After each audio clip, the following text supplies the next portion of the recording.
once again here in Audacity. We're working with two audio tracks, working right where we left off last time. Once again, I'm holding down Control and scrolling to zoom in and out on my timeline here. And as you can see, we got two tracks, one fading from one to another. Now, if you added a track and you decide you don't want that there, you can always hit the little X here that will close or kill that track. Now, at the same time, we also have, this is one track, but it's a stereo track. If you wanted to split those into two mono tracks, you can, oops, wrong button, click here on the title of the track, and you can go down to split stereo track. And now we have two tracks here which we can operate independently of one another. And if we wanted to, we can kill one. Now we have a mono track. And you can see here we got left and right, so we can have it pan to the left or right. We can also increase the volume of just this track. We can also mute or solo this track. So if we were to Control Z a few times and undo everything, we can now grab this first track, and you can see once again we've got the two tracks. I can press play. Let me jump to the beginning of the song and I'll press play. Now if I wanted to solo a track, I can click solo, and you can see it grays out the other tracks. And although you won't be able to hear this in the recording, I can pan to the left, pan to the right, center it up. I can also control the volume of each individual track. This track was a little loud, so I'll lower the volume of it, and then I'll unsolo this.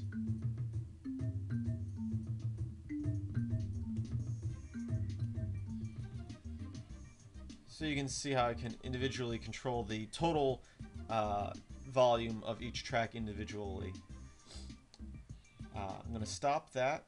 And as you saw I did by accident before, I click this little button which kind of minimizes the track. So when you get a lot of tracks going, when you're done with a track, you can zip it up like that.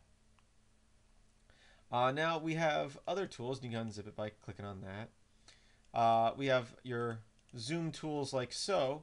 I prefer the Control and scroll, but if you want to click, you can click the plus and minus magnifying glasses here.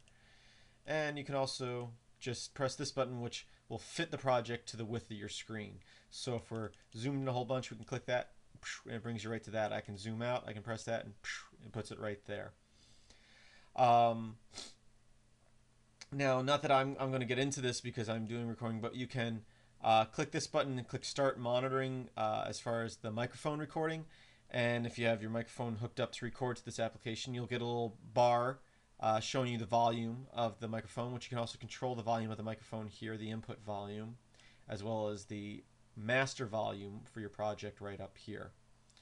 Another thing we want to look at today is I've shown you in the past how to use the selection tool. And we can go like so, and I was hitting delete to remove stuff. But if we come up here, we've got this tool, silence tool. I can press that, and it silences that section without deleting it, because deleting makes everything past that snap to that. So as like here, if I hit delete, it snaps everything over. If you just want to silence a section, highlight it, choose the silence there. If you want to highlight, you can also choose this tool, the trim tool, which removes everything that's not highlighted. So they're kind of the reverse of each other. And then once again, you can grab your time shift tool here and move that around. So that was another quick look at Audacity and or Audacity, and more to come. Visit filmsbychris.com for more video tutorials like this.